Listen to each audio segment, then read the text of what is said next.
नमस्कार दोस्तों, कैसे हैं आप लोग। उम्मीद करता हूँ सब बढ़िया होंगे। लेकर एक नया टॉपिक फिर से हाजिर हूँ मैं, आपका दोस्त, आपका सर, आपका गुरु देव सर। और आप सभी का स्वागत करता हूँ मैं अपने यूट्यूब चैनल देव सर की आईटी ऑनलाइन पर। दोस्तों, पिछले कई सारे दिनों से हम लोगों ने अलग अलग डेज में अलग अलग टॉपिक्स को कवर किया और हमने सारे टॉपिक्स में पर्सनलाइजेशन के हर एक भाग को कवर करने की कोशिश की है। तो आज हमारा डे 5 का क्लास होने वाला है और आज हम कवर करेंगे अपना लास्ट टॉपिक जो कि है आइकन्स। तो मैं आपको बता दूं कि मैंने अभी आपको क्या क्या चीज़ें सिखाई हैं और आपने उन सभी की नॉलेज अपने आप कवर कर ली होगी, सबको प्रैक्टिकल करके देख लिया होगा, कोई डाउट आपको नहीं होगा। आपने अच्छे से बैकग्राउंड को क्लियर किया होगा, कलर्स की सारी सेटिंग्स आपने कर रखी होंगी, लॉक स्क्रीन को आपने बहुत अच्छे से देखा होगा, टाइम आउट और स्क्रीन सेवर को भी आपने लगाना सीख लिया होगा और थीम्स तो आप डेफिनेटली बनाना आप जान ही चुके होंगे। और मैंने आपको ऑलरेडी बता रखा है कि किस तरह से हम अवेलेबल फॉन्ट्स को देखते हैं, फिर न्यू फॉन्ट्स को इंस्टॉल करते हैं। प्लस मैंने कल की ही वीडियो में आपको, डे 4 की वीडियो में आपको बताया था कि स्टार्ट और टास्क बार की सेटिंग्स को हम किस किस प्रकार से कर सकते हैं। आज हमारा टॉपिक होने वाला है जो कि आइकन्स। तो हम चलते हैं देखने की कौन कौन से आइकन्स हमको मिलते हैं, जो कि सिस्टम और एप्लीकेशन दो टाइप के होते हैं। तो कैसे हम इन्हें मैनेज करेंगे, कैसे हम इनको ऐड करेंगे, कैसे हम इसको डिलीट करेंगे, कैसे शो और हाइड करेंगे, कैसे उसे अरेंज करेंगे, ये सारे टॉपिक्स को दोस्तों हम कवर करने चलते हैं। ये प्रैक्टिकल स्टार्ट करता हूँ मैं अब। आपको सिंपली क्या करना है, सबसे पहले तो डेस्कटॉप पर आना है और समझना है कि आइकन्स कौन कौन से टाइप के होते हैं, उनकी पहचान कैसे होती है। दोस्तों, सिंपली आपको राइट क्लिक करके पर्सनलाइज में जाना है। और मैंने आपको पहले ही बताया था कि मैंने अभी एक आइकन का टॉपिक छोड़ा है जो कि मैं आपको बाद में बताऊंगा। तो आज मैं आपको वो आइकन का टॉपिक ही बताने जा रहा हूँ। आपको जाना है यहाँ से थीम्स में और आपको थीम्स के अंदर रिलेटेड सेटिंग में दिखेगा डेस्कटॉप आइकन सेटिंग्स। आपको इस डेस्कटॉप आइकन सेटिंग पर क्लिक करना है और इसका एक डायलॉग बॉक्स आपकी स्क्रीन पे आ जाएगा। दोस्तों, बस ये डायलॉग बॉक्स मुझे यहाँ चाहिए। मैं इस विंडो को क्लोज कर रहा हूँ और मैं आपको इस डायलॉग बॉक्स के अंदर की सारी सेटिंग समझाने जा रहा हूँ। दोस्तों, यही हमारे सिस्टम आइकन्स होते हैं जो कि यहाँ डेस्कटॉप पर शो होते हैं। इन्हें डेस्कटॉप आइकन के नाम से भी जाना जाता है। आप यहाँ देख पा रहे हैं कि कंप्यूटर और रिसाइकल बिन के दोनों के चेक बॉक्स पे चेक लगा हुआ है। तो मेरे डेस्कटॉप पे दिस पीसी जो कि मेरा कंप्यूटर का आइकन है और रिसाइकल बिन जो कि यहाँ शो हो रहा है। दोस्तों, हमें करना क्या होता है, हमें यहाँ मिलते हैं 5 सिस्टम आइकन्स। इनको जब मैं चाहूँ तब मैं चेक बॉक्स पे टिक करके अप्लाई करके ला सकता हूँ। आप देख रहे हैं यहाँ पे मेरा यूज़र जो है KIIT के नाम से बना हुआ है। एक नेटवर्क का आइकन मुझे देखने को मिल रहा है और कंट्रोल पैनल मुझे मिल चुका है। और दिस पीसी और रिसाइकल जैसे कि ऑलरेडी आ रखा हुआ था तो वो मैंने यहाँ पे दिखा दिया आपको। अब अगर मैं नहीं चाहता कि इनमें से कोई सा भी आइकन मुझे डेस्कटॉप पे दिखाई दे तो बस मुझे अनचेक करना है और इसको अप्लाई कर देना है। दोस्तों, सबसे पहले मैं बताऊंगा कि ये सारे आइकन्स यहाँ पर क्यों दे रखे हैं और ये मेन क्यों है, क्यों इन्हें सिस्टम आइकन कहा जाता है। क्योंकि ये दोस्तों हमें सिस्टम का मेजर पोर्शन दिखाते हैं। जैसे सबसे पहले मैं बात करता हूँ आपको कंप्यूटर यानी कि आपका दिस पीसी का आइकन, मैं इसे अप्लाई करता हूँ। दोस्तों, किसी भी पीसी के अंदर आपका जो मेन एरिया होता है, मेन लोकेशन होती है जहाँ पे आप अपना सारा डेटा स्टोर करके रखते हो, वो सारा का सारा एरिया आपको दिखाई देता है आपके दिस पीसी के अंदर। आप अपने कंप्यूटर का हार्ड डिस्क, कंप्यूटर का SSD, कंप्यूटर के अंदर के नेटवर्क्स इन सभी को एक्सेस कर सकते हो इस दिस पीसी के अंदर आकर के। यह दिस पीसी एक तरह का फाइल एक्सप्लोरर होता है। दोस्तों, अगर मैं यहाँ पे फाइल एक्सप्लोरर को भी ओपन करूंगा तो मुझे सेम ही विंडो दिखने वाली है। आप यहाँ देख रहे हैं नीचे एक लॉन्च आइकन लगा हुआ है फाइल एक्सप्लोरर का। यदि मैं उस पर भी क्लिक करता हूँ तो एग्जैक्टली मेरे सामने दिस पीसी ही ओपन होकर के आएगा। तो आप फाइल एक्सप्लोरर यानी दिस पीसी को ओपन करने के लिए उसका आइकन अपने डेस्कटॉप पर लगा सकते हो और उसे वहां से ईजिली एक्सेस कर सकते हो। अब यहाँ दोस्तों आपको नज़र आ रखा है कुछ रीसेंट फोल्डर्स जो कि आपके मेन लाइब्रेरीज में आपको दिखाई देते हैं। आप क्या देख रहे हैं, दिस पीसी के अंदर आपको 3D model, desktop document, download, ये सब कुछ नज़र आ रहा है और कुछ आपका क्विक एक्सेस में भी आपको यही दिख रहा है। तो ये वो फोल्डर्स हैं जिनमें एक यूज़र का डेटा स्टोर रहता है, जैसे यूज़र के बनाए गए 3D मॉडल्स, यूज़र के डेस्कटॉप पर सेव किया हुआ डेटा, यूज़र के सेव किए हुए डॉक्यूमेंट्स, यूज़र के डाउनलोड की गई फाइल्स, यूज़र ने जो भी रिकॉर्डेड कर रखी है वो सारे वीडियोज़ या डाउनलोड कर रखी है वो उनको आप डाउनलोड के अंदर से यहाँ भी शिफ्ट करा सकते हो।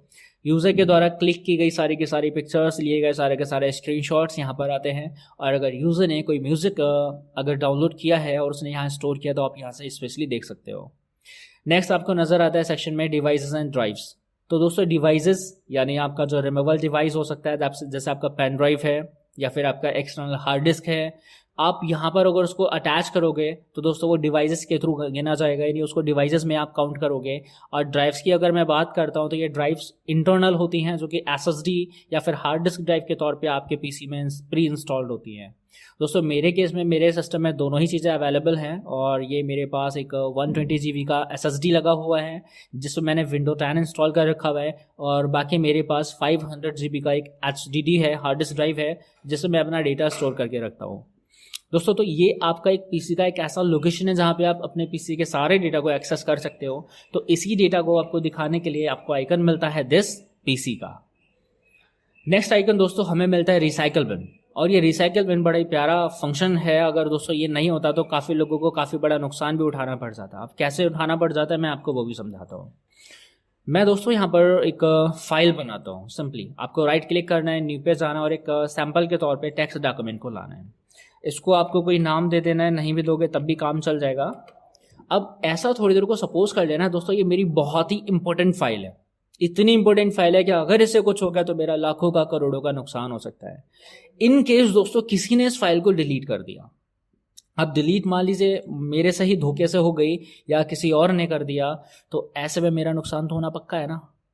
पक्का नुकसान मेरा हो जाता अगर ये रिसाइकल बिन यहाँ पे नहीं होता। तो दोस्तों आपके कंप्यूटर के अंदर से जो भी डेटा आप डिलीट करते हो, किसको छोड़ के, इन सिस्टम आइकन्स की फाइल्स को छोड़कर, मीन्स अगर मैं आप बात करूं दिस पीसी, अगर मैंने इसको डिलीट कर दिया तो ये आपको रिसाइकल बिन में नहीं मिलने का। लेकिन अगर आपने इन 5 आइकन्स को छोड़कर कोई और भी डेटा डिलीट किया है तो आपको वो पक्का रिसाइकल बिन के अंदर आकर मिल जाएगा। क्योंकि ये है दोस्तों हमारा सिस्टम का डस्टबिन, जिसके अंदर सारा का सारा कचरा, यानी ऐसा डेटा जिसको आपको अब यूज़ नहीं करना है, जो आप अपने पीसी में से डिलीट करना चाहते हो, वो आप रिसाइकल बिन के अंदर स्टोर करते हो। जैसा कि मैं अभी आपको ओपन करके दिखा रहा हूँ। यहाँ पर आपको मेरी सैम्पल वाली फाइल जो मैंने जस्ट अभी डिलीट करी थी वो आपको देखने को मिल जाएगी। अब रिसाइकल बिन का हम दोस्तों यूज़ कैसे करेंगे, कैसे हम वहाँ से अपना डेटा निकालेंगे, या कैसे हम उसको खाली करेंगे, कैसे हमारे बहुत सारी डेटा जो फालतू का है जो सब मिटाएंगे, तो मैं आपको समझाता हूँ कि आखिर हम इसे कैसे यूज़ करेंगे। दोस्तों सैम्पल के तौर पे मैं कुछ और डेटा डिलीट कर रहा हूँ, और मैं इसको दिखाने के लिए हो सकता है कुछ पिक्चर्स, कुछ म्यूजिक्स डिलीट कर दूँ। चलिए मैं कुछ स्क्रीनशॉट्स को डिलीट करता हूँ। मान लीजिए मुझे ये 4 स्क्रीनशॉट्स यहाँ जो या वॉलपेपर जो भी नज़र आ रहे हैं मैंने डिलीट करना चाहता हूँ। मैंने डिलीट किया, और ये सारे के सारे फाइल्स, सारे के सारे डेटा मेरा कहाँ आ चुका होगा, रिसाइकल बिन के अंदर। आप देख रहे हैं यहाँ पे आ चुका है। अब इनको मान लीजिए मैंने इसमें से ये सैंपल धोखे से डिलीट कर दिया और मुझे ये वापस चाहिए, तो अब आप रिसाइकल बिन के अंदर दोस्तों ऑप्शंस को देखिएगा, मैं आपको समझा रहा हूँ। आप ऊपर साइड में देखिए, आपको यहाँ पर रिसाइकल बिन के टूल्स नजर आएंगे। यहाँ पे आपको empty recycle bin and recycle bin properties, restore all items and restore the selected item का ऑप्शन दिख रहा है, क्योंकि आपने एक आइटम को सेलेक्ट किया हुआ है। अब अगर मैं यहाँ ब्लैंक स्पेस में क्लिक करता हूँ तो मेरे पास कोई भी आइटम सेलेक्टेड नहीं है, तो अब आपका ये ऑप्शन खुद को हाइड कर चुका है, डीएक्टिवेट कर चुका है, मीन्स ये कोई काम नहीं करेगा। अगर आप कोई भी आइटम पिक कर लेते हो, मीन्स सेलेक्ट कर लेते हो, तो आपका वो ऑप्शन काम करना शुरू कर देगा और आपको बोलता है कि भाई जो आपने सेलेक्ट किया है उसे आप रीस्टोर कर दो, वापस से उसी जगह उसे आप भेज सकते हो जहाँ से वो डिलीट होकर के आया है। जैसे मैं आपको दिखाता हूँ मेरा सैंपल वाला फाइल, और मैं इसे रीस्टोर करता हूँ। आप देख रहे हैं सैंपल वाला फाइल डेस्कटॉप पे था, वो डेस्कटॉप पर वापस से रिस्टोर हो चुका है। अब अगर मान लीजिए कि मैं क्या करता, इन सारे फाइल्स को भी रिस्टोर करना चाहता, तो मैं क्या करता, या तो सबको सेलेक्ट करता या फिर सब में से मैं किसी एक को या 2 को सेलेक्ट करता। अब मान लीजिए मुझे सिर्फ 2 को ही रिस्टोर करना है, तो मैंने क्या करना है, रिस्टोर सेलेक्टेड आइटम पर ही क्लिक करना है। अगर मैं किसी को सेलेक्ट नहीं करता और मैं चाहता कि सब के सब रिस्टोर हो जाए, तो आप रिस्टोर ऑल आइटम पर टिक कर सकते थे। ठीक है दोस्तों, अब मैं अभी फिलहाल के लिए सिर्फ 2 को रिस्टोर करूंगा। इन 2 को तो मुझे पक्का डिलीट ही करना है, तो मैं अब क्या करने वाला हूं, एम्प्टी रिसाइकल बिन। इस ऑप्शन पे क्लिक कर देने से आपके रिसाइकल बिन के अंदर जो भी आपका कचरा, यानी जो भी आपका अनयूज्ड फाइल्स है जिनको आपने डिलीट कर रखा है, अगर आप उन्हें परमानेंट खत्म करना चाहते हो, तब आप यहाँ पे एम्प्टी रिसाइकल बिन करोगे, और ये ऑप्शंस आपको डायरेक्ट रिसाइकल बिन पे राइट क्लिक करके भी मिल जाएगा। ठीक है दोस्तों, तो मैं यहाँ से क्या कर दे रहा हूँ, एम्प्टी रिसाइकल बिन कर रहा हूँ। दैन ये पूछ रहा है मुझसे कि आप परमानेंटली इन 2 फाइल्स को डिलीट करना चाहते हो, तो मुझे कर देना है यस। अब आपका रिसाइकल बिन पूरी तरह से एम्प्टी, आप यहाँ पे देख रहे हैं डस्टबिन के अंदर जो आपका बॉक्स है वो एकदम खाली नजर आ रहा है। और मैं आपको पिक्चर्स में दिखाता हूँ, जो फाइल्स मैंने डिलीट की थी स्क्रीनशॉट्स के अंदर से, वहाँ पे देखो 2 फाइल ऑलरेडी रिस्टोर हो चुका है। तो अब आप समझ गए हैं कि हाँ भाई ये रिसाइकल बिन कितना ज़्यादा आपके लिए यूज़फुल साबित हो सकता है। नेक्स्ट दोस्तों, आपको एक सिस्टम आइकन मिलता है जिसको हम कह रहे हैं यूज़र्स फाइल, और यूज़र हमारा जिस नाम से होगा उसी नाम से आपको डेस्कटॉप पे एक फोल्डर दिख जाएगा, एक आइकन दिख जाएगा। दोस्तों ये आपका यूज़र्स का सारा डेटा शो कराता है। मैं इसे ओपन करता हूँ और आपको दिखाता हूँ कैसे। आप ये देख रहे हैं कि यूज़र से रिलेटेड सारे के सारे फाइल आ चुके हैं, जैसे यूज़र का डाउनलोड किया हुआ डेटा, यूज़र के डॉक्यूमेंट्स, यूज़र के डेस्कटॉप का डेटा, यूज़र के सेव किए हुए कॉन्टैक्ट्स, यूज़र के सेव किए हुए 3D मॉड्यूल्स, यूज़र के चलाए गए गेम्स, उनको सेव किया हुआ तो यहाँ नज़र आएगा, यूज़र का मूवीज़, म्यूज़िक, ये सब कुछ आपको यहाँ यूज़र से रिलेटेड सारा डेटा मिल जाने वाला है। तो ये आपका एक सेपरेट आइकन आपको मिल जाता है यूज़र्स की फाइल्स को देखने के लिए। फ़िलहाल मुझे ये नहीं चाहिए होता है, इसलिए मैं इसको हटा के रखता हूँ। आपको अगर इसकी ज़रूरत है तो आप लगा सकते हो। Next option, control panel. दोस्तों ऐसा शॉर्ट में हम लोग सी पैनल भी बोलते हैं, और अक्सर अगर आप वेबसाइट पे काम करते हो तो आपको वहाँ सी पैनल की ज़रूरत पड़ती है। और अगर आप ऑफलाइन मोड में किसी पीसी पर भी अगर सारे सेटिंग्स को कमांड करना चाहोगे तो आपको कंट्रोल पैनल की ज़रूरत पड़ेगी। एक कंप्यूटर के अंदर जितना भी मोस्टली सेटिंग्स का वर्क रहता है वो सारा का सारा कंट्रोल पैनल के अंदर ही किया जाता है। और कंट्रोल पैनल का अगर आप आइकन शो कराना चाहते हो तो आप यहाँ टिक कर सकते हो। तो मैं कंट्रोल पैनल में आपको लेकर के चलता हूँ। आप कंट्रोल पैनल में आके देख लीजिए, आपको यहाँ पे दिख रहा है एडजस्ट योर कंप्यूटर सेटिंग्स, यानी आप यहाँ पर आकर अपने कंप्यूटर की सेटिंग्स को एडजस्ट कर सकते हो। और आप इन सेटिंग्स को देख सकते हो कुछ इस प्रकार से, कैटेगरी वाइज। यानी अगर आप कैटेगरी चूज करते हो तो ये आपको कुछ कैटेगरी वाइज ऑप्शंस देगा। मींस क्या आप सिस्टम और सिक्योरिटी को एडजस्ट करना चाहते हो, क्या आप नेटवर्क और इंटरनेट की सेटिंग्स को एडजस्ट करना चाहते हो, या फिर आप हार्डवेयर एंड साउंड को एडजस्ट करना चाहते हो, या फिर जो प्रोग्राम्स आपने इंस्टॉल कर रखा हुआ है उनको एडजस्ट करना चाहते हो। दोस्तों यहाँ कैटेगरी वाइज आपको ऑप्शंस नजर आ जाते हैं, बस यही फायदा आपको यहाँ मिल जाता है। लेकिन अगर आप देखना चाहते हो सबको सेपरेट अलग अलग, तो आप लार्ज एंड स्मॉल्स 2 प्रकार के आइकन के साइज में देख सकते हो। तो मैं आपको सजेस्ट कर रहा हूँ कि आप लार्ज देख लो, अच्छा दिखता है, थोड़ा बड़ा बड़ा आइकन आपको नजर आ जाता है और कुछ नहीं है बस। तो लार्ज आइकन्स के रूप में आप देख रहे हैं अलग अलग आपको सेटिंग्स नजर आ रही है। फॉर एग्जाम्पल मैं आपको बता दूं, अभी तक मैं आपको जो सेटिंग्स बता रहा हूँ वो ओवरऑल ज़्यादातर यहीं से हैं। जैसे एक सैंपल के तौर पे लेता हूँ टास्क बार। मैंने अभी डे 4 की वीडियो में ही आपको टास्क बार का सेटिंग सिखाया है। तो जैसे ही मैं यहाँ क्लिक करता हूँ मेरे स्क्रीन पे क्या खुल के आ जाता है, आप जरा खुद चेक कर लीजिए, पर्सनलाइजेशन। और पर्सनलाइजेशन के अंदर क्या आ रहा है, टास्क बार। तो एग्जैक्टली हम लोग अभी कह सकते हैं कि हम कंट्रोल पैनल के अंदर की सेटिंग्स को ही एडजस्ट करना सीख रहे हैं। तो ये था आपका कंट्रोल पैनल का आइकन। नेक्स्ट आता है दोस्तों नेटवर्क। यानी यदि आपके कंप्यूटर का आपने नेटवर्क बना रखा है, यानी ये आपका लैपटॉप या आपका डेस्कटॉप नेटवर्क के थ्रू किसी और पीसी से कनेक्टेड है या किसी और डिवाइस से कनेक्टेड है, तो उसकी कंप्लीट जानकारी आपको नेटवर्क के अंदर मिल जाएगा। मैं आपको ओपन करके दिखा रहा हूँ नेटवर्क्स के अंदर।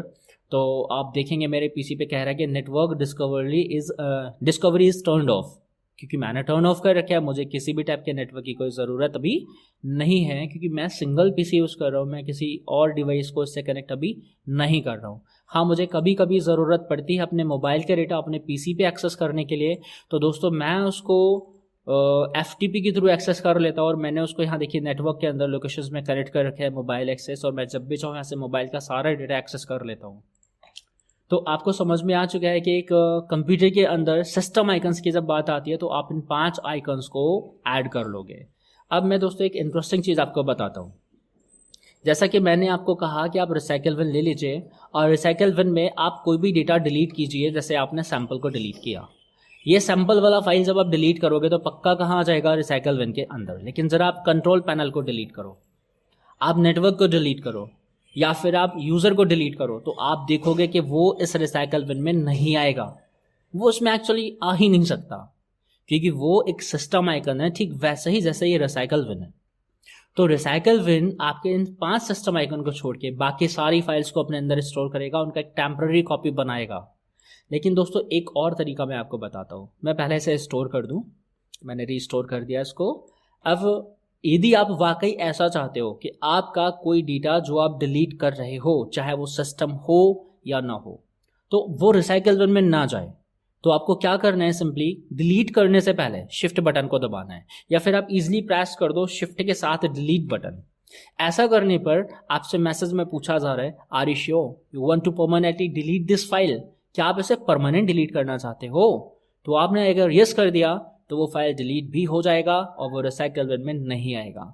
दोस्तों ये अच्छा ऑप्शन है यदि आपको पक्का श्योर है कि आप जो चीज़ डिलीट कर रहे हो वो आपको परमानेंट डिलीट करना ही है, आपको उसका कोई और नीड नहीं है।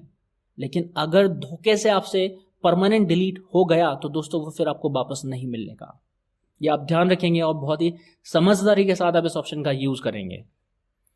तो उम्मीद करता हूं कि आपको ये पांचों सिस्टम आइकन को लगाना और हटाना यानी शो और हाइड करना समझ में आ चुका होगा। अब दोस्तों आप यहाँ देख रहे हैं कि रिसाइकल बिन और यूजर और दिस पीसी दिख रहा है, जबकि कंट्रोल पैनल और नेटवर्क नहीं दिख रहा। मैं वो डिलीट कर चुका हूँ। तो मैंने इस डायलॉग बॉक्स को बंद नहीं किया था, इस कारण वो चीज़ अभी यहाँ पे आपको टिक लगा दिख रहा है। अब अगर यहाँ एडिटिंग कर लो देन इसको अप्लाई कर दो, आपको वो सारे आइकन भी देखने को मिल जाएंगे। तो ये आपका एक तरीका होता है यहाँ पे वर्क करने का। अब मान लीजिए कि आप कुछ करना चाहते हो, कुछ चेंजेस करना चाहते हो। क्या चेंजेस? बोले जो यहाँ पे आइकन का इमेज नज़र आ रहा है वो आप चेंज करना चाहते हो, तो आप यहाँ नीचे जाओ, दिस पीसी को सेलेक्ट करो, चेंज आइकन पे जाओ और यहाँ पे आपको बहुत वैरायटी के आइकन्स देखने को मिल जाएंगे और आप उसमें से जो भी आइकन चाहो किसी पर भी लगा सकते हो। अब इसको दोस्तों यूज कैसे करना है, इसका एक एग्जाम्पल मैं आपको ऐसे बताता हूँ। मान लो रिसाइकल बिन को लेता हूँ मैं, ये रिसाइकल बिन फुल होने पे है और ये रिसाइकल बिन एम्प्टी होने पे है। तो मैं चाहता हूँ जब रिसाइकल बिन एम्प्टी हो तो वो कुछ कैसा दिखना चाहिए, जैसे मान लीजिए वो ग्रीन दिखना चाहिए। और जब वही रिसाइकल बिन में कुछ कचरा भर जाता है, कुछ डिलीट हो जाता है, तो वो रिसाइकल बिन रेड दिखना चाहिए।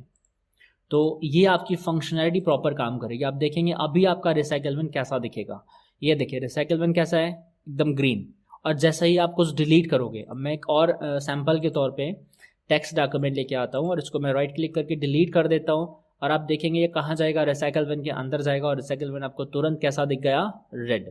क्योंकि मैंने बोल रखा है जब रिसाइकल बिन भर जाता है तो फिर वो इस तरह का दिखना चाहिए।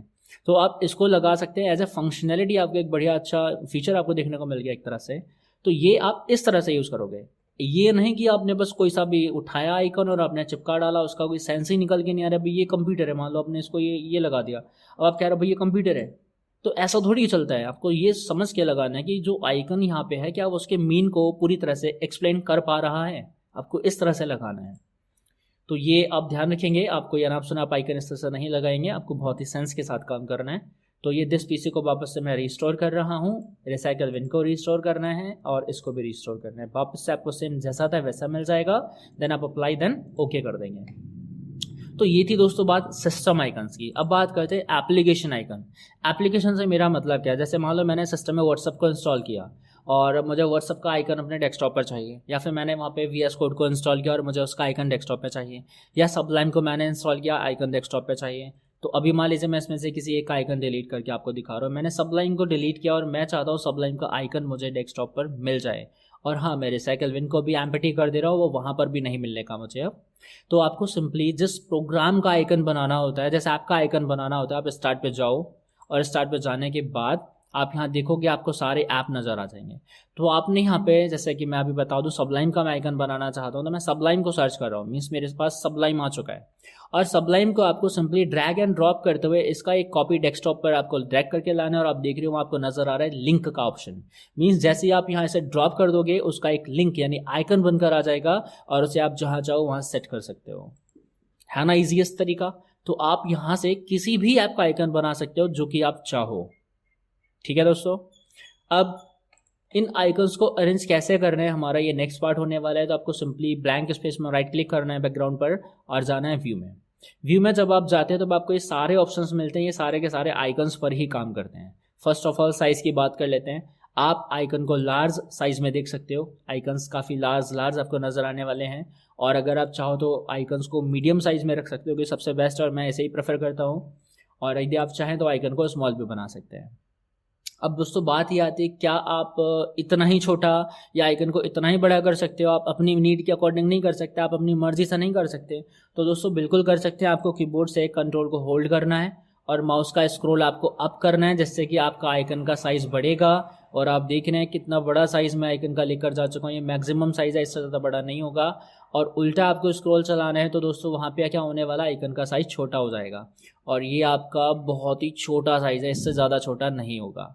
तो ये थे हमारे पे साइज़ छोटे करने के और बड़े करने के ऑप्शंस। अब आप चाह रहे हो कि आपको प्री डिफाइन इन तीनों में से कोई सा ही एक चाहिए, तो आप ये लगा दो। तो मैंने मीडियम को अप्लाई कर दिया है। अब आप नेक्स्ट ऑप्शन वहाँ देख रहे हैं, व्यू के अंदर आपको मिलते हैं ऑटो अरेंज आइकन। मीन्स आप सिस्टम को कहना चाहते हो कि भाई ऐसा करो, आइकन्स को आप खुद अरेंज कर लो, मेरी मत मानो, आप खुद कर लो। तो आप यहाँ ऑटो अरेंज आइकन पे टिक कर दो और ये बड़ी शानदार तरीके से सारे आइकनों को सेट कर देगा। अब आप देखेंगे कि अगर आप कोई सा आइकन अपनी मर्जी से ड्रैग एंड ड्रॉप करते हुए कहीं और प्लेस करना चाहोगे तो ये वहाँ प्लेस नहीं हो सकता, क्योंकि सिस्टम उसको ऑटोमेटिक अरेंज करने लग जाएगा, वो आपको अरेंज करने नहीं देगा। और यदि आप खुद से चाहते हो कि भाई मैं तो इस आइकन को यहाँ रखना चाहता हूँ, मैं इसको यहाँ रखना चाहता हूँ, तो फिर आपने भी क्या करना होगा, सिस्टम को मना करना होगा कि आप ऑटोमेटिक अरेंज मत करो। तो आपको ये ऑप्शन बंद करना है। उसके बाद आप जितने आइकन को चाहो ड्रैग एंड ड्रॉप करके जिस तरफ रखना चाहो आप वहाँ उसको मूव करा सकते हो। अब वहीं बात करता हूँ कि जब मैं किसी भी आइकन को सेट करने के लिए उसे मूव करा के लेके गया था तो मैं इसे यहाँ रखना चाहता हूँ इस जगह पे, लेकिन दोस्तों वो या तो नीचे आ जा रहा है या वो ऊपर चला जा रहा है, लेकिन मैं तो यहाँ रखना चाहता हूँ, वो यहाँ नहीं आ रहा। तो आप ऐसा नहीं कर सकते, क्योंकि आपके सिस्टम में बाय डिफॉल्ट एक ऑप्शन सेट कर रखा हुआ है align icons to grid. Grid का सीधा सीधा सेंस होता है दोस्तों हॉरिजॉन्टल और वर्टिकल लाइन से बना हुआ एक बॉक्स सिस्टम। तो आपने कुछ इस तरह से लाइन और इस तरह से लाइन जब खींचोगे तो आपके सिस्टम की स्क्रीन पर आपको ग्रिड सी नजर आएगी और उन ग्रिड से बन जाएंगे बॉक्सेस, और उन्हीं बॉक्सेस में आपका ये आइकन बाय डिफॉल्ट सेट होता है। यदि आप क्या करते हो, उन ग्रिड को बंद कर देते हो, यानी अलाइन आइकन टू ग्रिड को आप ऑफ कर देते हो, तब आप आइकन को जहां चाहो वहां रख सकते हो। आइकन को बराबर डिस्टेंस फॉलो करने की कोई ज़रूरत नहीं है, बस आइकन ओवरलैप नहीं होना चाहिए, आइकन एक दूसरे के ऊपर नहीं जाना चाहिए, वरना वो इस तरह से खुल जाएगा, ओपन हो जाएगा फाइल। तो ये आपको ध्यान रखना है। तो मैं कुछ आइकन्स को इस तरह से विदाउट एनी गैपिंग सीक्वेंस को फॉलो करते हुए मैं सेट कर दे रहा हूँ इन्हें, लेकिन ये बहुत अच्छा नहीं लगता है। लेकिन हाँ दोस्तों, आप कर सकते हो, ऑप्शन दे रखा है तो मैंने आपको बता दिया। अब आप चाहते क्या हो कि आप इनको बराबर डिस्टेंस पे सेट करना चाहते हो, तो आपने बस व्यू पे जाना है और यहाँ पे ग्रिड सिस्टम को चालू कर देना है। आपका आइकन ऑटोमेटिक बराबर डिस्टेंस पे सेट हो जाएगा। और यदि आप ये चाहते हो कि आइकन ऑटोमेटिक अरेंज भी हो रहे तो फिर आपने ऑटोमेटिक अरेंज ऑप्शन चालू कर देना है। अब आपके आइकन बाय डिफॉल्ट बहुत ही अच्छी अरेंजमेंट के साथ सेट हो चुके हैं। अब आप सीक्वेंस चेंज करना चाहते हो तो आप शॉर्ट कर सकते हो। आप चाहते हो आइकन नाम के हिसाब से शॉर्ट हो जाए तो आइकन नाम के हिसाब से शॉर्ट हो जाएगा, और यदि आप चाहते हो आइकन साइज के हिसाब से सेट हो जाए तो वो साइज के हिसाब से सेट हो जाने वाला है। आप कहते हो कि आइकन का टाइप सेट कर लो भाई, तो टाइप देखो आप यहाँ पे सिस्टम वाले सारे के सारे पहले लगा दिए, देन फोल्डर लगा दिए, फिर बाकी सारे ऐप लगा दिए। तो आप यहाँ टाइप के हिसाब से भी कर सकते हो या फिर डेट मॉडिफाई आप ऑप्शन ले सकते हो। जो आइकन जिस डेट में मॉडिफाई किया गया उस डेट के सीक्वेंस में वो चीज़ वहाँ पे आ जाएगी। तो ये आपका तरीका रहता है। आप देख रहे हो फर्स्ट पे ये क्यों आया, क्योंकि मैंने जस्ट अभी इस आइकन को मॉडिफाई किया था। तो ये आपका तरीका रहता है डेट मॉडिफाई वाले का सेट करने का। तो आप यहाँ व्यू एंड सॉर्ट बाय दोनों ऑप्शन कवर कर चुके हैं, तो मैं नेम के हिसाब से सेट करता हूँ, बेस्ट रहता है। अब व्यू में जाके आप लास्ट ऑप्शन जरा चेक कीजिए, लिखा है शो डेस्कटॉप आइकन्स। ये जब तक यहाँ चेक लगा रहेगा तब तक सारे के सारे आइकन्स आपके डेस्कटॉप पे शो होंगे, और जैसे आप ये चेक हटा देने वाले हो ये आइकन्स यहाँ से हाइड हो जाएंगे। लेकिन दोस्तों हाइड है या नहीं इसको पता कैसे करना है। अब ये आप सिंपली ब्लैंक स्पेस में ड्रैग एंड ड्रॉप करते हुए देखो जरा सिलेक्शन बन रहा है कि नहीं बन रहा है। यहाँ देखिए सिलेक्शन बन रहा है, और जैसे ही मैं यहाँ से क्या करता हूँ डेस्कटॉप आइकन्स को हाइड कर देता हूँ, तो आप ड्रैग एंड ड्रॉप करके कितना भी कोशिश कर लो आपका सिलेक्शन नहीं बनेगा। तो ये एक ट्रिक है यह पता करने की कि भाई डेस्कटॉप के आइकन्स को हाइड तो नहीं किया गया है। यदि हाइड कर रखा है तो आप कोशिश करते रहो, लेकिन वहाँ सिलेक्शन नहीं बनने का। और यदि आपने आइकन्स को शो करा रखा है, ठीक है, और यहाँ पे मान लो आइकन बना ही नहीं है कोई सा, और इस तरह से सिलेक्शन बन रहा है, तो आप समझ जाएंगे हाँ आइकन को हाइड नहीं किया गया, आइकन वास्तव में बने ही नहीं है। तो ये आपका एक छोटा सा ट्रिक था यहाँ पर कि आप इसको कैसा यूज़ करोगे।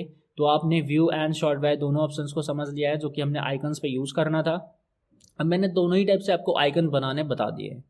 अब इतना समझाने के बाद दोस्तों आप सिंपली इतना तो समझ ही गए हैं कि यहाँ पे आपका पर्सनलाइजेशन आपको जानना कितना ज़रूरी था। एक एक ऑप्शन दोस्तों आपको आना चाहिए, क्योंकि आज के टाइम में दोस्तों क्या पता कब कहाँ से क्या ऑप्शन काम में आ जाए। आप तो बस अपनी नॉलेज को अपडेट करने पे रहो, वो भी मेरे साथ।